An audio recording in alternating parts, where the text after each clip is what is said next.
Telltale's The Walking Dead is a game series with a lot of side characters, and if there's going to be a lot of them, there are bound to be some better than others. Now, a perfect character with no flaws doesn't mean they're well written, far from it. They could be too boring and not very engaging, so they gotta have flaws so they can be either relatable, identifiable, understandable, the list goes on. But if we're supposed to care about them, then they need to have some form of redeemable qualities. If not, they can be unlikable and potentially hateable. Which brings us to Jane from Season 2. But thankfully, this whole video isn't about her. Soon I'll be talking about my favorite character Lewis from the final season and why his character works 1,000 times better than Jane's. When I first played the game series when I was a teenager, I found Jane annoying and unlikable. But now that I'm an adult with a critical mindset, she's even worse than I originally thought.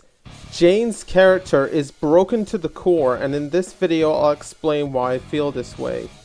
You know how Last of Us 2 haters say that Abby is the worst character ever, but if you actually played the game, she's nowhere near as bad as those people say? Okay, so take away Abby's motivation, her unique fighting style, and her sympathetic traits, and you get Jane. But you know what, let's give Jane the illusion that she stands a chance in this video. So, to recap, we first meet her in episode 3 at House Hardware where she just stares at the group for some reason, then later says some exposition that Clementine already knows. When you cover yourself in their smell, rub the walker guts all over you. They can't tell you from one of them. Now I don't know who's crazier. Trust me, I've walked through herds before. It works. You just have to keep calm and make sure you're good and covered. You seem to know what you're talking about. I've done it too. What? It's how we got out of the marsh house. Lee covered me and we walked right through. Really? Holy shit. Oh, good one, Lee. And then she shoots Troy in the dick, even though, like anyone else there, could have easily shot him instead. So, not off to a good start. She has such little screen time that she's easily overshadowed by everything else that happened in the episode. And when you really think about it, you can cut her out of the episode, and I argue nothing would change. But, like, there's 2 more episodes, like, maybe she'll prove in episode 4 when we really get to know her, right? Right? In episode 4, she gets more screen time, and yet this doesn't do her characterization any favors at all. She talks about her past with her sister Jamie, and the way she talks about it just makes her sound like she was just a spoiled brat. You know, being a big sister is, well, it's funny. It's really easy to be mean. Oh? You know, hide her toys, make fun of her bad haircut, give her the bad haircut on purpose. I mean, I did put the gum there. I figured I should get it out. I don't even know why. Whoa, you really were mean. What could I do? She thought I was her best friend. I couldn't go unpunished. Later, she teaches Clementine a move to take down zombies, which Clem has done before prior to meeting Jane.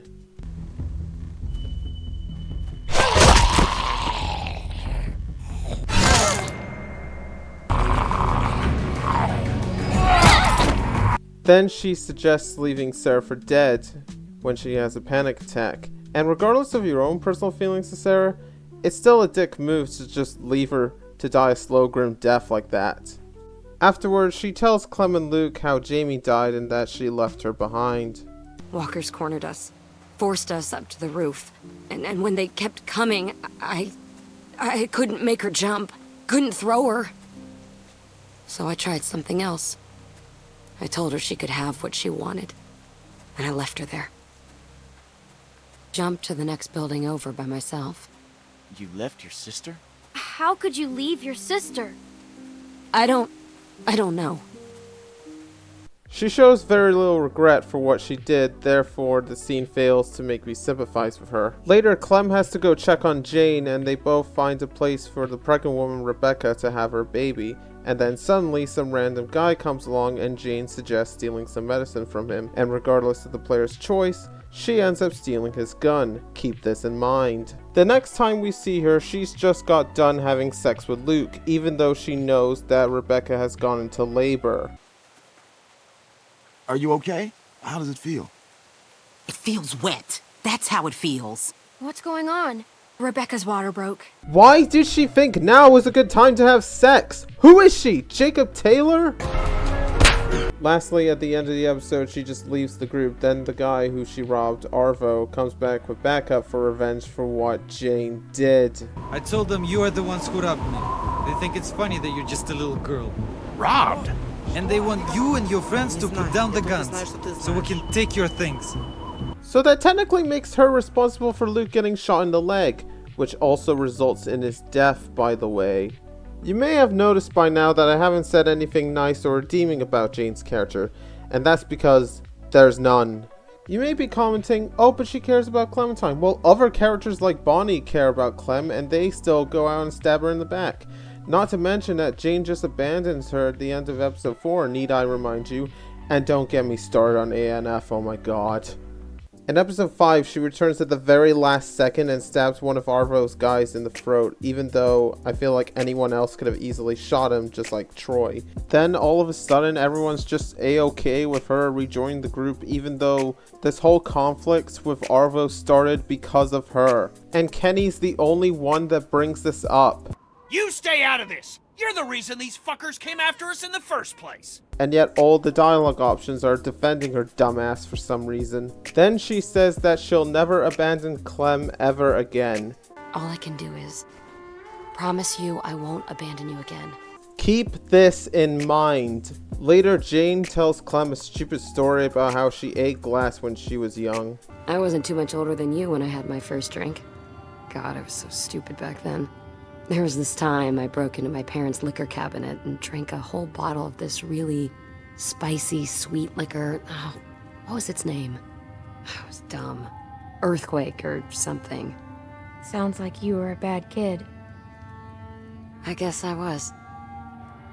At the bottom of the bottle, there were these sugar crystals, and I got it in my head that I really wanted to eat a couple.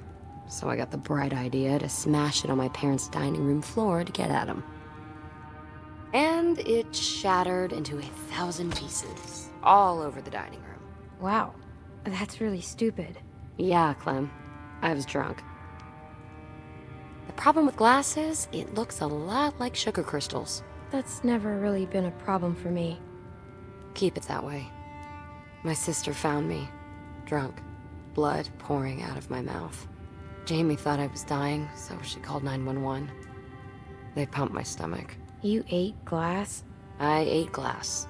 This is contrast with a later scene with Kenny, who talks about how he could have been a better father to his son and apologizing to Clem for the way he's been acting after Sarita's death. I'm sorry for how I acted back there. After Sarita was...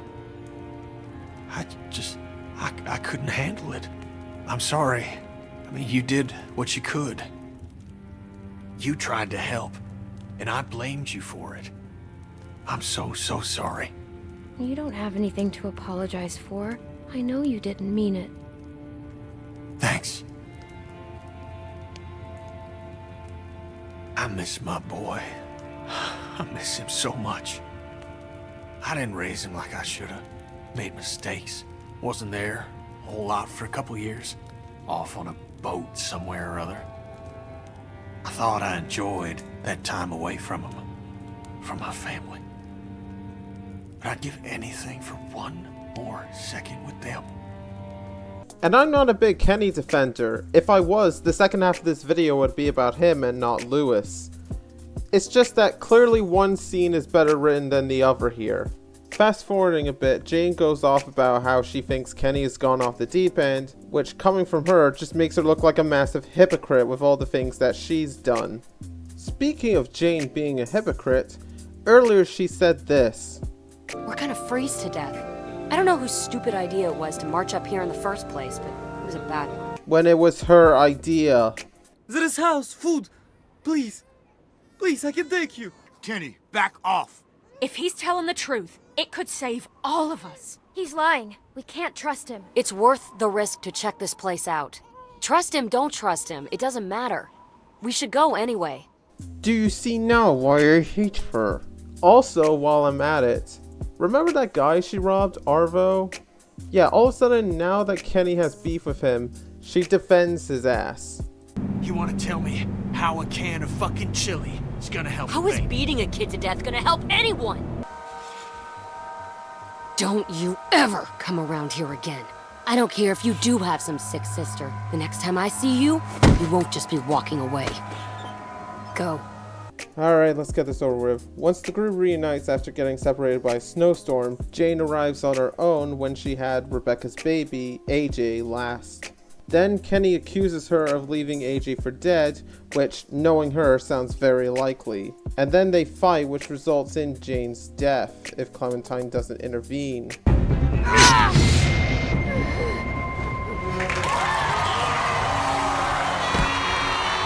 Jane, the zombie survivalist, dies to an old man with depth perception unless she gets saved by an 11-year-old child. Then it's revealed that AJ is still alive, and that Jane put him in an abandoned car in the middle of a snowstorm with ice covering from the inside, meaning AJ could have easily froze to death in there. All to show that Kenny is unstable and aggressive while being just as unstable and aggressive towards him. Like, leaving AJ in an abandoned car like that and gaslighting Clementine, like, I can honestly picture Jimmy McGill doing such a... Wait a minute. A selfish manipulator with little to no morals, and a guy who wants to do the right thing but gets dismissed for being mentally ill. Vince Gilligan, you hack! I don't know what's more mind-boggling, like, the fact that she survived this long in the zombie apocalypse to be taken out like that, or that the fact that the choice to let her die or not is a 50-50 split. The only explanation for why letting Jane die isn't an overwhelming majority is the same answer to why we currently have an idiot in power. Again, I'm not a massive Kenny defender. Like, there's like a lot of stuff that you critique his character for, but it doesn't make Jane's character any better. The reason why Kenny's character works is because we get to see his downfall and why he acts the way he is. Meanwhile, Jane's backstory is just told to us, which has nowhere near the same impact. Not to mention we knew Kenny since season 1. Meanwhile, Jane was introduced in season 2 episode 3 out of 5. And she didn't even get any proper development until episode 4. Alright, now I feel like I should bring up the elephant in the room. That the ending conflict was originally supposed to be Luke versus Kenny instead of Jane versus Kenny. And you can especially tell with all the foreshadowing that went nowhere. Luke being Kenny's rival makes more thematically appropriate sense than Jane for reasons that I'll get into later. But what if Jane survives into a new frontier, you may ask? If the player shoots Kenny then forgives Jane for some reason, Clem and Jane both head back to House Hardware even though the last time they saw it was overrun with zombies, but when they come back, it's like a ghost town with no zombies or remnants of Carver's guys anywhere. Like, what the fuck? Why the fuck would they leave all these supplies behind? You know what, never mind. Some random family shows up and the game gives you the choice to let them stay or not. A choice so black and white, it might as well be labeled good option and bad option. This easily pales in comparison to the scenario where Kenny's still alive and you go with him to Wellington. Just take the kids. What? Please. Just take the kids. It's too dangerous out here for them. Kenny, It's just a little girl and a baby boy. You can make room for that. You can take back the supplies you gave us if that helps. Please, just... I need them to be safe. And it's safe in there. I know that. And what's this? An actual hard choice in a choice-based game? Wow, what a concept. Anyways, in A New Frontier we get a flashback scene where we see how Jane dies. Oh, you remember that one line that Jane said earlier? All I can do is promise you I won't abandon you again. Well, Jane doesn't, because she ends up hanging herself. With no goodbyes, no nothing. Did she even think about how this would affect Clem and AJ? Most likely not, but still. Ooh, and she does this because she finds out that she's pregnant with Luke's baby. She really just went up and had sex with Luke and didn't even think about the consequences. She really is Jacob Taylor. I have never shot Kenny to save Jane. Not even for this video. I used the level loader mod to get these scenes. No matter how many times I replay these games, I always let Kenny kill Jane. She's a hypocrite, a manipulator, a liar, a moron, an annoying asshole, completely unloyal to her sister, Luke, and Clementine, and the game keeps shoving her down our fucking throats like she's our best pal. Like the game has no self-awareness of how shitty of a person she is, so that when Kenny calls her out on her bullshit, it feels warranted. There is a clear disconnect between Jane's role in the story and her characterization. She's this cold survivor with her own goals in mind, and yet you're forced to spend time with her like you're her best chum. Those scenes I mentioned earlier are unavoidable. The player is forced to spend time with this dogshit character in order for the game to progress. It's fucking infuriating. She's not even a unique character because she's literally a ripoff of Molly from the first season. Both survivalists, both with dead sisters, both with beef with Kenny. I mean, come on, you're not even trying to hide it.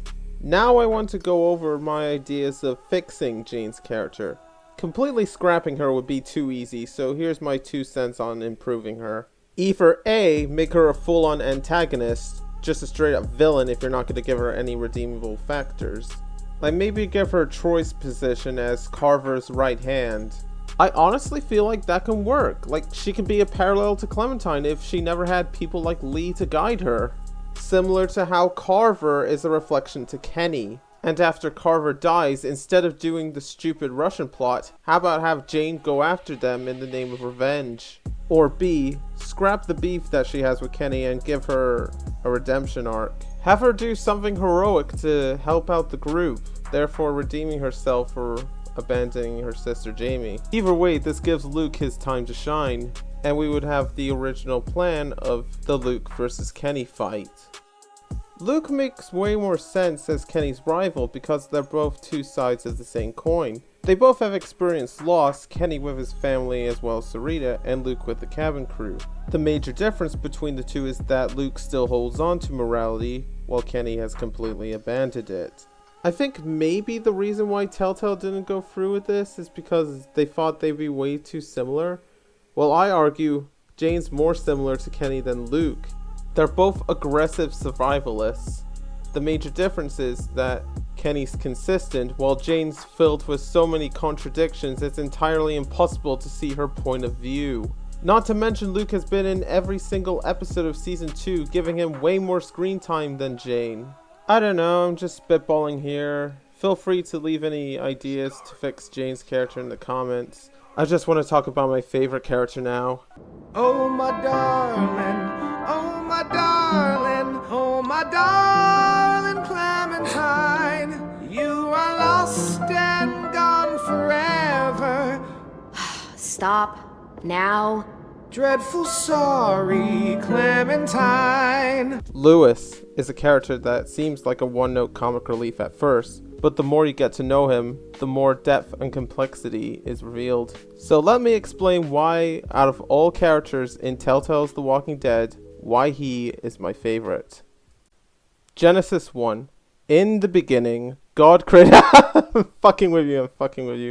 Oh my god, now I'm just realizing that would actually be a joke Lewis would make. Oh my god.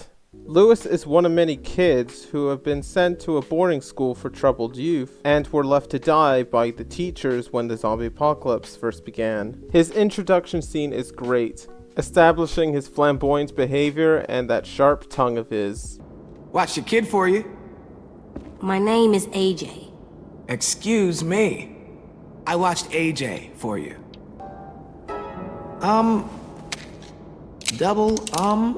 Does he know what that is? That thing's bigger than him. Is it actually loaded? Yes. Oh, good. I'll guarantee he's a better shot than you. Hey. Really good stuff. What was Jane's introduction scene again? She's watching us. What's that? The woman over there is watching us. Oh, yeah, right. Okay, so she's fucking weird. They found her sneaking around outside. Oh yeah, she doesn't say anything at all, and a completely separate character just says some exposition about her. Because that's what people love, exposition, not characterization. Later, it's shown that he is a capable fighter against zombies, but his weapon of choice... Oh, this? It's a chair leg. I call it Cheryl's. It says a lot about him. There's a later scene where Clem and Lewis can play around with a zombie that's got caught in a tree trap. If this scene happens, Lewis will have this to say. See? Don't you feel a little better now that you blew off some steam? You need to get that energy out every now and again. Have some fun. Yeah, actually, I think I needed that. Well, I'm glad you got it. Life's too short to be a stress ball all the time. A sim loves giving me crap about having a good time. Always telling me I'm not thinking long term. We need to guarantee our future. All that horse shit. But I tell him right back. There's only one guarantee. This moment. That's the only thing you got. Only thing any of us got. Might as well enjoy it. It's a moment that really makes you think. In the universe of The Walking Dead, most people are focused on survival when they just forget what it means to be human and enjoy the lives that they're fighting for. Then, in the very next moment, this unique trait of Lewis's is shown to be a character flaw. Well, all meat is good meat. It's not enough. Release it. Let it get bigger. I'm hungry. So am I. But we'll be even hungrier tomorrow if we don't let him go. Tomorrow doesn't exist, dingus. There's just today. And today I'm hungry. While he is an in-the-moment kind of guy, he has the patience of your average TikTok user. Fast forwarding, in the episode's climax, the leader of the boarding school kids, Marlon, frames Clem for a crime that she didn't commit, and the player has the option to sway Lewis to her side. If so, he hesitates at first. Lewis, don't let him do this! Oh no, I am not involved. What? I like you, Clem, but Not me. Sorry. Earlier in the episode, it was established that Marlon and Lewis were very close friends. This is reinforced in the hunting scene as another one of Lewis's character flaws. We got work to do. Not all of us have the privilege of being Marlon's lapdog. Oh, ouch. Someone's a little jealous. Although he can still be swayed by the player. I'm sorry. You can do the right thing here, Lewis. Just step the fuck up! Shit. Marlon, come on, man. Drop the gun. Lewis! She killed Brody! We can't let her walk away! Clem, I gotta trust Marlon. I gotta. I always have. Brody trusted him, and now she's dead. And he killed her! Take that back!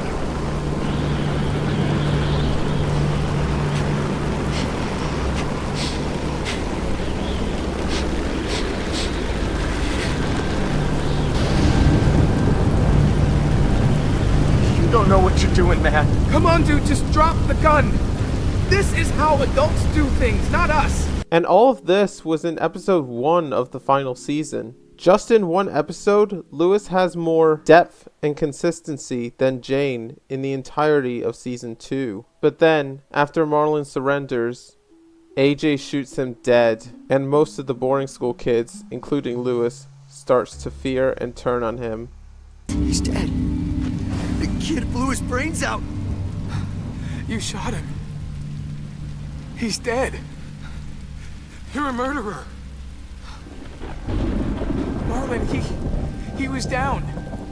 You had him beat. What the fuck did you teach this kid? The kids never had to deal with a situation like this because they spent the whole zombie apocalypse inside the walls of the school, not knowing the true horrors outside the area. So of course Lewis and a good chunk of the rest are going to see AJ shooting Marlon in black and white. So in episode 2, they vote to kick Clem and AJ out. Although, there are subtle moments that show that deep down, Lewis still does care for Clem and AJ. Oh, I'm burying my head in the sand? Hate Marlon all you want, but you can't tell me AJ's in dangerous too.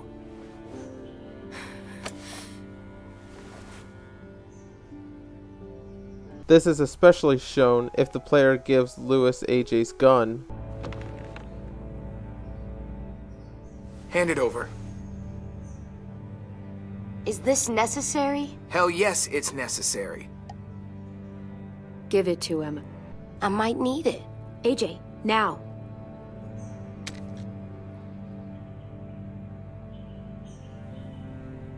Fuck.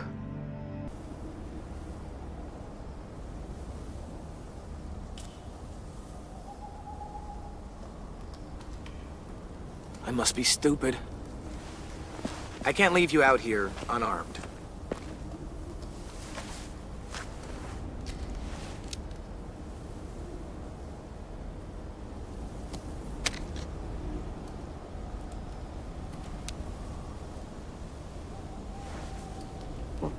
Thanks. Later, when Clem and AJ get attacked by the big bads of this season, the Raiders, the kids let them both back in after seeing what they did to AJ. And after Clem helps the kids get some barbed wire for defending the school against said Raiders, Lewis has this conversation with her. How's he doing? Better. His fever's down. Thank you for carrying him in. No problem. So, we've got a greenhouse again. And bombs. Mitch's idea. I figured. Violet says we'll start getting this place ready in the morning. Good. They all seem okay with letting you stay. For now, anyway. While we get ready to fight. Well, you're gonna need me for the fight that's coming. Yeah, sounds that way. Everyone else is okay with us staying. What about you? It's fine. Well, he gets better. And after that? I don't know, Clementine. Clem? Hey, kiddo. How do you feel? Better. Still hurts. I know. Hi, Lewis. Hey, little dude. I missed you. Are we friends again?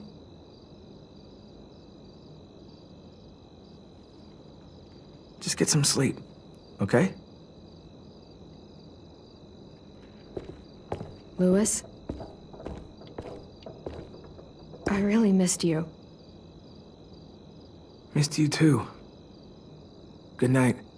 Lewis is at two minds here. On one hand, he does generally care for Clem and AJ, but on the other, he still can't get over Marlon's death.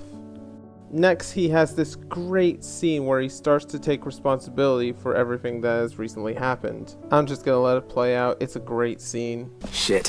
What's going on? In a few weeks, or days, or hours, the Raiders will be here. Burn down our place and steal or kill us. And then it won't matter how much I sucked at this. The Raiders aren't gonna burn anything or steal anybody. We'll stop it. You sound like Marlon. I mean, not about fighting, but when he was trying to cheer us all up.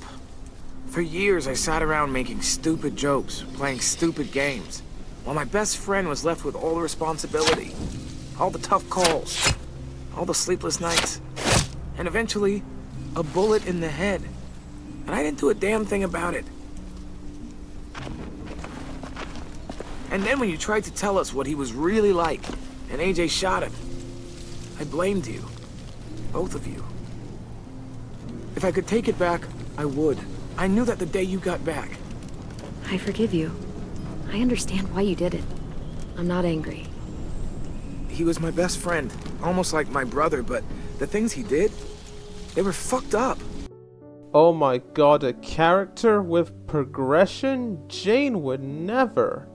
With Jane, regardless of whatever choices you make, it feels like she never changes. She remains the same asshole throughout the entire game series. And I might as well bring this up because I feel like someone else would if I didn't. And that's if you let the timer run out during the goody two-shoes or shitty evil fecker choice, Jane will actually let the family in. Alright, come on in. But just for the night. But even if you get this outcome, she'll be back to her same old self in A&F. We're on our own here, Clem. And after that asshole family we let in made off with half our food, we can't take any more chances. It won't take long. They seem nice. Nice enough. Nice people get hungry too. And then suddenly, they're not so nice anymore. Anyways, back to Lewis. If the player saves Lewis at the end of episode 2, his character progression is taken further in episode 3. The player can get the option to ask him how he got to the boarding school in the first place. So, my family was stupid rich. Parents gave me everything I wanted when I wanted it. Except for one thing. Singing lessons. God, I begged my dad, told him I wanted to be a real musician. But all he said was, you get to be happy or you get to be rich. Can't be both. I know now that he was just trying to teach me a dumb dad lesson, but I hated him for that. So I decided I'd teach him a lesson. I thought, I'll break up my parents' marriage. That hurt real bad, right? So I broke into my dad's credit card accounts and made all these purchases in his name. Did this for over a year. This is how rich we were. He never noticed he was spending a fortune on a mistress that I'd made up for him. But I made sure my mom did. Sent her all the receipts for the hotel rooms, the jewelry, all of it. They had a fight all night long. He denied it, she wouldn't have it. I sat in the corner and cried to help it feel more real. When their divorce was final, I told them the truth. I said, you get to be happy or you get to be rich. You don't get to be both. You know, those two would have been happily married forever, but then I had to go be a vindictive fuckhead. This is very comparable to how Jane talked about bullying and leaving her sister. The major difference is that Louis shows a lot more regret than Jane, where she shows so little that she fails to make me connect with her. Because remember, both Jane and Louis are meant to be side characters that the player is meant to connect with. If the player can't connect to said side character, why not just make them a full-on villain or just scrap them entirely? Another moment I want to talk about is when the group infiltrate the Raider ship and Louis accidentally kills one of them. What the hell is going on down here? No. Wait, that's not what I'm sorry. I've seen people call him a coward here, but I feel like that's unfair. This is his first time killing a normal person, not a zombie, a human being. Keep in mind, the boarding school kids stayed most of the zombie apocalypse inside the school. The last major moment involving Louis that I want to mention is in episode 4 when Tennessee tries to go for his dying sister Minnie. If the player trusts AJ to make the right calls, he ends up shooting Tennessee in the neck.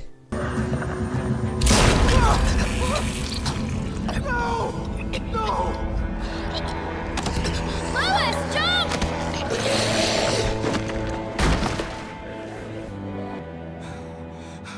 What the fuck? How could you just shoot him like that? I had to. I did it for you. Ten's dead. He's dead. Do you realize that? Look.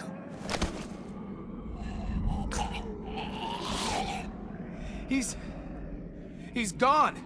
Because of you. AJ saved your life, Louis. Ten was gonna get you killed. So what? We just cut him loose? Gun him down like he was nothing? I didn't want to shoot him. He was my first real friend. But he was messing up again, just like when he got Mitch killed. So I had to decide. Then later at the very end of the episode, Louis' character comes full circle. Aren't you still mad I killed Tin? AJ, I guess it's like... You saw something I didn't. About the situation, I mean. Manny and the walkers and Ten, it's just all this chaos in my head when I think back on it. Clem says you saved my life. Well, then that's exactly what you did. And how can I stay mad at anyone for doing that?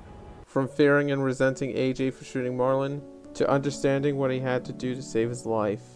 Ladies, gentlemen, non-binary folk, this is what storytellers call a character arc, something that Jane lacks. It would have been so easy to just make Louis a one-note comic relief, but they gave him a lot more depth and complexity as well. Even down to small moments like how, if the player gives Louis a chance, his piano playing skills gets better.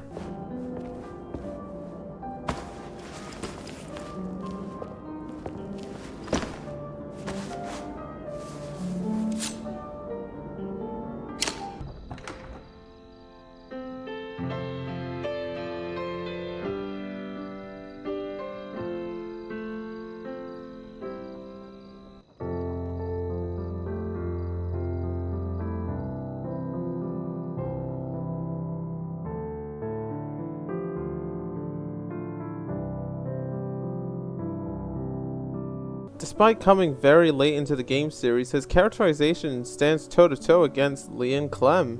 Not to mention, the player can also romance him, and Clem and Lewis as a couple is just very cute. And unlike Jane, he doesn't feel forced or that he overstays his welcome because the majority of his scenes are completely optional, unlike Jane where you're forced to go through them. Even if you don't get Lewis's scenes in your playthrough, you still get a pretty good arc about a guy who's been lied to by his very close friend.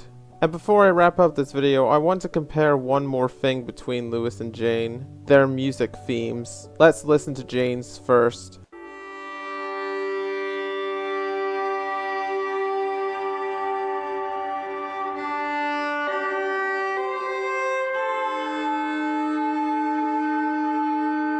Not only is it unpleasant to listen to, it also sounds like a ripoff of All Gone from the Last of Us soundtrack. So it's grating and uninspired. Actually, no, that's a perfect description of Jane's character. Now on to Lewis.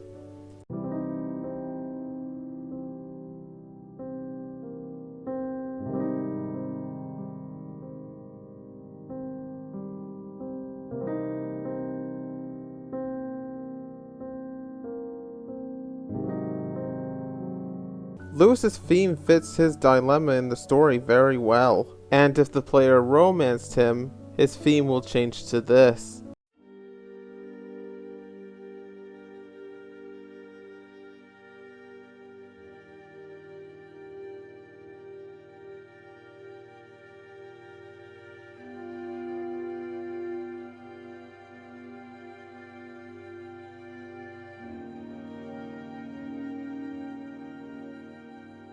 It's a more optimistic theme, like something has fulfilled his life. And I could go on and on more about Lewis. I felt like I only just scratched the surface. There's like so many good scenes with him I haven't even covered. But this video is long enough and I gotta wrap it up. So in conclusion, Lewis is a flawed side character that has redeemable qualities, understandable motivations, his character fits into the narrative that he's in, he's consistently written, we have reasons to care about him, and he has one hell of a character arc. And Jane, I mean, her voice actress did a good job.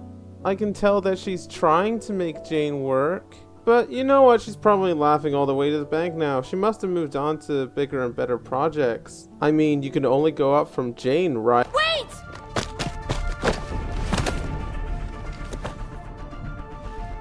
Back up, literally. Whoa, easy. You've come this far. Just let it ride.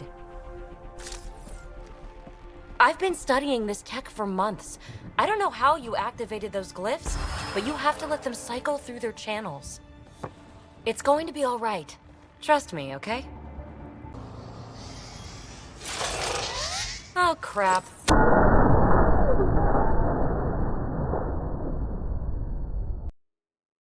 Thank you very much for watching. I can't believe you made it this far into the video. This is my first time doing a video like this, just a full-on video essay, so I hope I did a good job. I mean, I never knew the amount of effort that goes into like voicing and editing video essays until now. I don't know if I'll ever do this again. I feel like only if this video does just as well as my anti-Kenny video did. If not, then I guess this will be a one and done thing. I still have no idea how that video blew up the way it did. I mean, it started raking up views like just before a year after I originally uploaded it. I feel like I should also mention that I did plan to get this video out sooner, but after the lackluster views of my siding with Kate and Renegade Clementine videos, I just didn't feel as enthusiastic about making this video at a certain point. I mean, I'm not blaming anyone, I'm just explaining why it took so long for me to make this video. Anyways, I felt like I took enough of your time, so I better wrap things up here. So I hope you enjoyed, and if you did, feel free to like and subscribe if you want more videos from me, and I'll see you around. Stay safe out there.